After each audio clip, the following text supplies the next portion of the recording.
listening to the Construction Big Breakfast, where we give you a hearty serving of insider tips and business strategies to help fuel your day so you can thrive in the construction industry.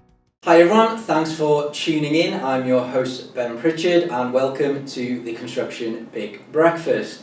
Today we'll be diving into how BIM can transform home ownership. Joining me for today's podcast is our special guest, Nigel Walley, who is the CEO of Chimni. Welcome to the podcast, Nigel. Can you give our listeners a little introduction to yourself, please? Yes, so as you heard, I'm Nigel Walley from Chimni. We are a digital property logbook company, and our big vision is to give every single home in the country, whether new build or existing, a digital logbook in which they can keep all of the transaction information from their home, maintenance information, project information, and really help the homeowner join the digital revolution that's happening around property. So cool, thanks for that. So first question, most important question of any podcast, before we get into the meat of today's subject, is what did you have for breakfast? Yeah, no, I'm being very grown up and sensible. My wife's got me on a ferocious diet, so it's very sad. And usually in yoga at 11 o'clock every day, regimented. I'm under the thumb on the breakfast. Well, that's fine. I mean, it's healthier than what I had. I had terrible train delays this morning, so I felt sorry for myself and went and got a bacon bap and a latte. It's got to be done at the station. Yeah. They take out my frustration. The calories don't count if you buy a transport link. Oh, fair enough. I'll remember that every day. So, like you said, Chimni is really looking at sort of bringing something that the industry's been playing with, but letting people access, understand their property in a way that we've never been able to.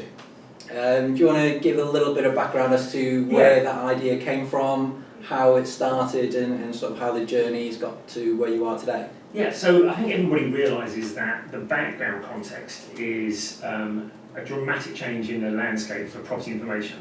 You know, we're moving slowly from a world in which there was, in some instances, still paper files at local authorities, to a world of very old-fashioned PDFs on servers that you can't link into, but very slowly, all the background data around all property, our homes just past all that, are being moved into open, machine-readable formats on servers that theoretically you can link into. So there's a massive change in the background context. We've been looking at this world from the perspective of the homeowner since about 2014, 2015. What we found was very odd in the early years was that there was an assumption that everybody should have data except the homeowner. So everybody was building systems, whether they were certification groups like local authorities or Trustmark, or estate agents and professional groups like conveyancers. Everybody was building a great new system which enabled them to have lots of data, and nobody was including the homeowner in the debate. And the really kind of early antecedents for Chimni was this idea that, hold on, surely the homeowner should be the prime holder, or at least the person who can access the most information about their home. And so we drew, on a whiteboard in our office, we drew as many different data sources as we could think about for our homes, who had information, what format it was in, and right in the middle we drew a circle and said what we want is a tool for all homeowners to hold, which can either hold information or have links to access information, or at least have a record of where information is held about our home, and put the homeowner into the driving seat of this digital revolution. So Chimni is sort of a connected app, a platform Exactly. in the middle that gets data from all the relevant sources. Yep. I guess the difficulty for Chimni, and I guess the logic, or at least the excuse for not giving the homeowner the data, is they won't understand it. They don't have the professional background. How do you overcome that? How do you create not just something that collects data, but transforms it into something actually usable for the homeowner? Yeah, no, it's a great question. We hear this a lot. We can't give the homeowner this. It's too complex. They won't understand it. It'll be dangerous.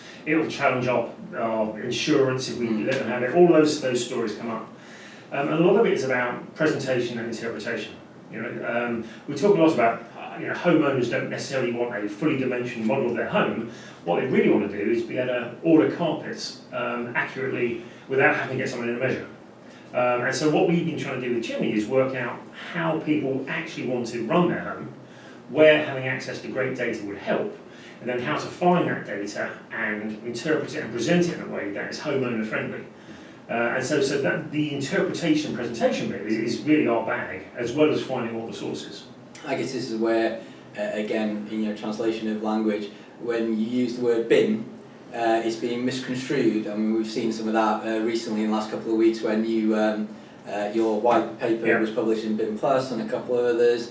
It was jumped on a little bit and sort of poked out and said, "Oh, it's a terrible idea," but it's just because of a misrepresentation, maybe, of what a BIM model is perceived to be against what you're trying to do in terms of just better information management, which is what BIM should be. Yeah, so the background to the white paper was a project that we did, funded by the government through the InnovateUK scheme, to look at how we can address what they perceive as the poor take-up of BIM use within residential house building. And one of the things we were saying was that in residential, it's very different to commercial. There is, unless you're in social housing, there is no assumption of a facilities manager, and therefore nobody assumes that a BIM model can have this O&M stage for the homeowner. And the homeowner is the facilities manager, exactly, we say that a lot. The homeowner is the facilities manager. And so in a way, at its simplest, you could say that in this context, a chimney logbook given away with a new build attached to a BIM model is really just a piece of facilities management software that's uniquely configured to be used and understood by people who aren't technical or construction professionals. What we tried to do with the project was called Reimagining BIM, was to start with the homeowner and work backwards to the BIM model. So we started off saying, how do people want to live their lives? Where in this day and age will they begin to expect to have better information, particularly if they bought a new property? And some of it was simple things, like just dimensions. You're in a shop, there's a great sofa, you don't know whether you can get it through your door or will it fit in the bay window. And why not? You know, somebody somewhere's got a fully measured set of floor plans for your new home. Why haven't you got them as you stand there in the shop? Yeah, no, my in-laws are actually currently going through the issue of they bought a sofa and they're panicking now as to how to actually get it into the house. But someone, if it's a new build, someone's got a fully dimensioned drawing. So what we're not suggesting is that we should give homeowners full access to construction level drawings and information produced about their property. What we're saying is we can extract from that information really helpful stuff that will help them live their day-to-day lives. And that's a key part of good information management, having the right information to the right people at the right time that's usable and understandable. Exactly. And why wouldn't it help everyone as part of the home ownership journey? And in the classic kind of BIM process, we know that this idea of designing the model early, at the very beginning of the process, for all potential users of the data. It's the standard process. Design the asset information model such that it can produce useful data at the design stage, the detailed construction stage, the construction on site stage, and then the FM stage. And all we're saying is, actually, let's have a look at that FM stage and add some thinking to it. Right at the early stage, at the asset information design stage, such that the model, at the end of the day, can spit out information that helps the homeowner live there. I think one of the processes of sort of Chimni as a life cycle app for a homeowner, one will be getting the right information when you move in, get rid of all those searches and everything else that you spend 6 months and a fortune on, but also how intuitive and easy are you trying to make it be so that they can add new information in, that they've done their extension, knocked the wall down, all those things? I mean, it's a great question. Will homeowners maintain their logbook? We hear it all the time, and not just with new build. Will they do the work? And to a certain extent, there's a kind of a two-part answer.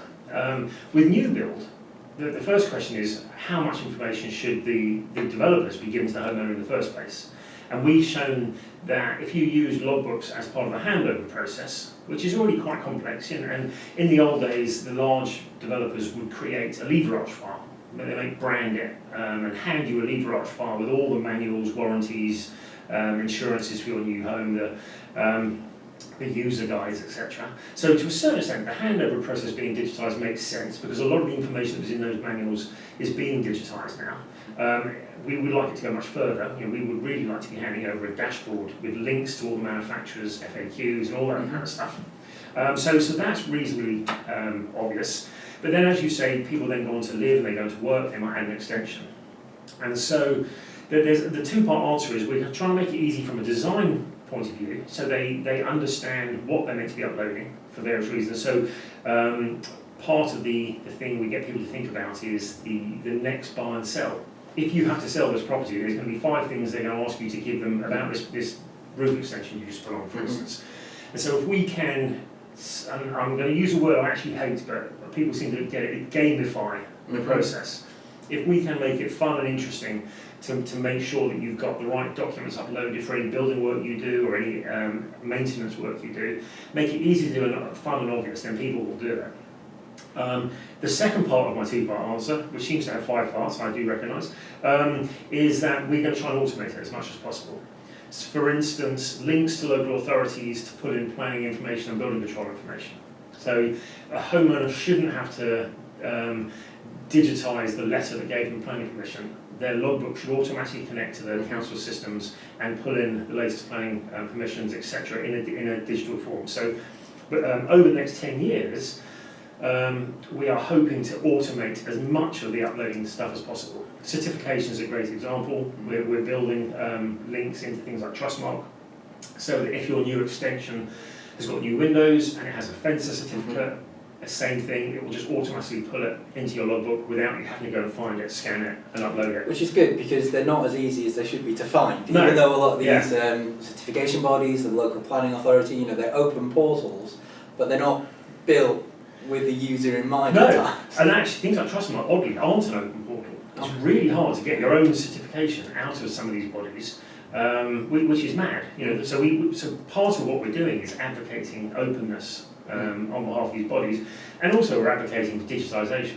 I just had my boiler serviced at home, and from a very large brand, and the guy wrote a 3-part form out and tore off the top copy and handed it to me, and I was standing there ready to upload it in my chimney log, so I had to photograph it in front of him, load it up in my chimney log, and the same day I took my old VW for a service in a back street garage.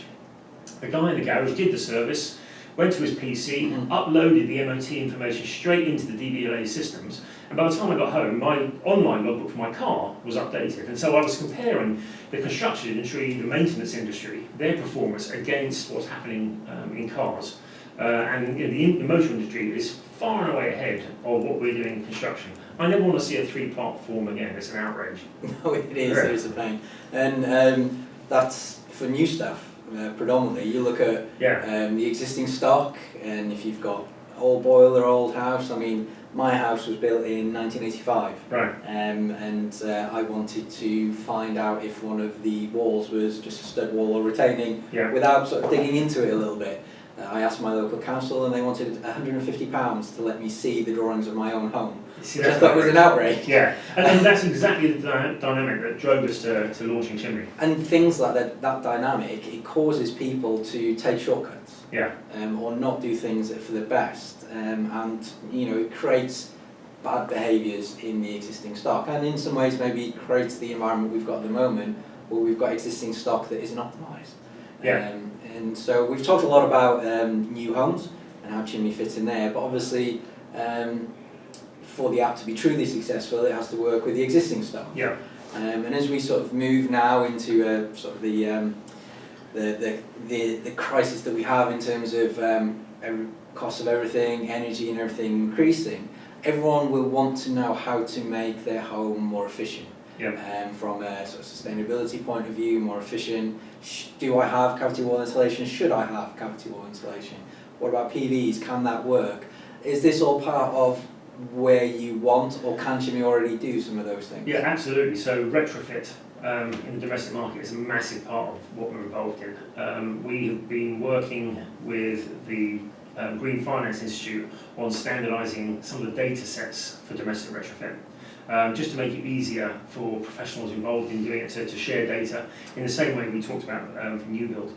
There's an awful lot of moving parts still, and lots of people going off on their own directions, and so there's a kind of an attempt just to standardise so that we can host within a Chimni log a retrofit plan. Right? And sometimes that will be a one-off project where you get someone in to do your whole house in one go, and there's some good standards that have emerged around whole home retrofit, like past 2035, if anyone's interested in a British standard that covers it.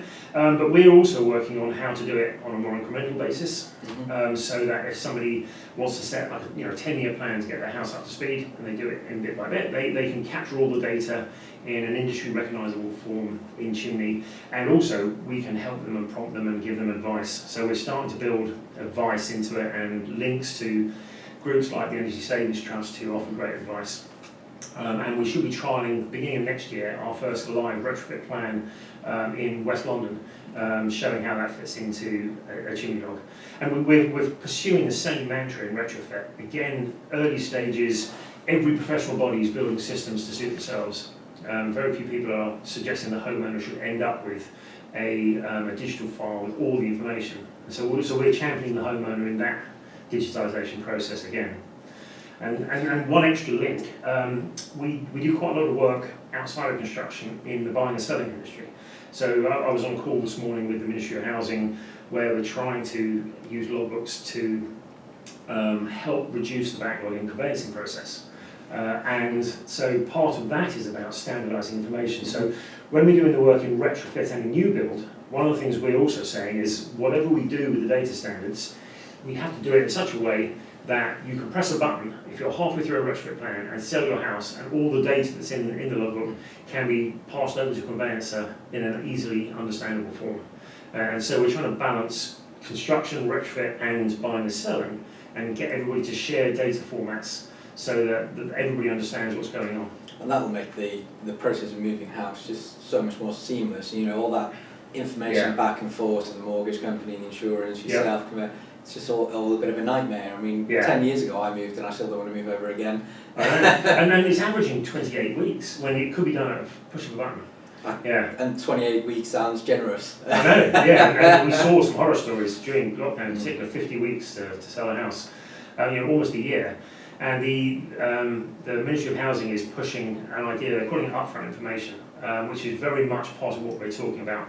The idea that a homeowner, if they want to sell their flat or their house, should be able to push a button and put together a pack of all the information that will ultimately be asked for by the conveyancers. So rather than at each stage, each conveyancer has to go and find the construction information, that the homeowner can just literally press a button, create a sales legal pack, effectively, because it's all there in their logbook. Or if it's a new build, all the stuff they got from the developer. If it's a recent one that's a recent retrofit, you can put all the certification straight into a pack, and we can cut out 20 weeks of painful conveyancing by having all there at the push of a button. One of the challenges you must have is around security, because if you're creating that logbook that has a lot of personal information about how your home is built and operates and all this, down to you could probably work out when people are generally in and out and things like that. That must be something you get pushed back on a little bit. I think anyone working in data knows that data security is the perpetual headache, and should be, because we're dealing with people's personal facts. So it's not something we take lightly. And our kind of standard response to that is that we're building our systems to be better than the conveyancing industry. So we are the most secure part of the chain if we get it right. Massive question around property fraud as well. The idea that someone could, as we've seen recently in the press, by gathering bits of information about your property, they can masquerade as the owner and sell it. And so we are with our ID systems hoping to track that out. So the idea is if somebody has got a digital logbook, we've shown that they are the right owner and they can sell it. But the data security stuff is absolutely key. We're quite lucky that in residential construction and residential property in general, we're behind the finance industry. So there's been some amazing work in open banking and open finance to create systems which are secure, that can share data securely. And so a lot of the work the property industry is doing is basically piggybacking on the great work that's been done by the banks and the finance houses in the open finance world. Yeah, I mean the open banking stuff that they did so that we can move banks quickly and easily and everyone can understand an apple's an apple and all that. It's a fantastic framework for securely sharing information and data and really personal data as well. So if you can trust that, you should be able to trust what you're doing quite easily. And on the personal data thing, it's something useful to flag up. We made the distinction between a property logbook, and a property wallet, which is one of those kind of, it seems an arcane distinction, but it's actually crucial. Chimni has a wallet and a logbook. The wallet is all the stuff where your personal finance related to your home goes into, so your mortgage information, how much money you pay, your utilities, your council tax stuff. They're all the things you wouldn't want to pass to a new owner. The logbook contains absolutely everything that you would want to hand to a new owner. And so that split is quite an important one in the logbook world. Logbooks are about property information, property provenance, property history, and whilst they're connected, like utilities are kind of one of the linking points. We make sure that there's a little group of companies like Chimni. We're working together to make sure that we keep personal finance stuff out of it. Just so as you say, so digital ownership, that logbook and things like that. It's more of a personal question, really, than anything else. Have you looked into sort of Web3, blockchain, and things like that, and how that can add that additional layer? Yeah, you can imagine that's again one of those perpetual questions the industry is looking at. Do the blockchain technologies like smart contract, tokenization, offer functionality? And I think to answer the question, you need to pick them apart. So smart contracts around and tokenization around property ownership. We've all had a little look at them, and it's good fun. The thing we have to recognise is that blockchain isn't like the web. Now, I use the word "the" with the web very consciously there, because I do believe there is such a thing as the web. Mm-hmm. Anyone who's using HTML, HTTP is using the web. We can't say that with blockchain. You hear people say the blockchain, and there is no such thing as the blockchain. There are multiple conflicting, non-interoperable blockchain protocols out there, all owned by individual companies. And so it's very hard to commit to one of them, to build a system which isn't an industry standard. So in terms of ownership details and ownership records, everybody's looking at the land registry. And the basic premise is, if the land in the UK in particular, where we have a good, strong land registry history, it would have to be driven by the land registry. Okay. And so around property ownership, yes, we will follow their lead on it. Around other things like maintenance records, you can conceive that smart contract functionality, which is one of the blockchain promises, could be useful for maintenance records because of particularly the immutability. People shouldn't be able to delete the maintenance records. And the only thing, I'm not a techie, but the guidance we're getting is that some of the key characteristics, like immutability, we can recreate with standard database systems for now.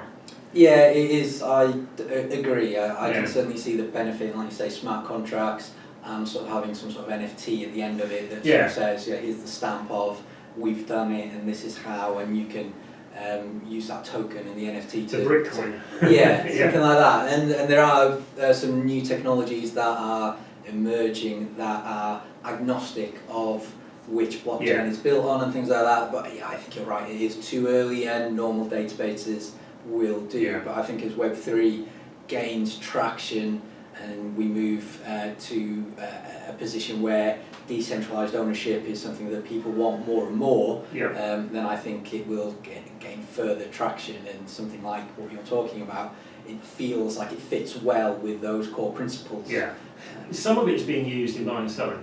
There are a couple of companies who introduced transactional networks using one of the blockchain protocols. And there's one that uses a protocol called R3 Corda, which is the one that's come out of the city. It's a finance-based one, and they're using it to develop property transactions. So logbooks, we're connecting to that. So we're not saying that we are cutting ourselves off from the world of blockchain, but there's places we will interconnect, and transactions are a good starting point for us. That we can export data from the logbook into a transaction context that's being supported by smart contracts, and then pull it out again for the new owner.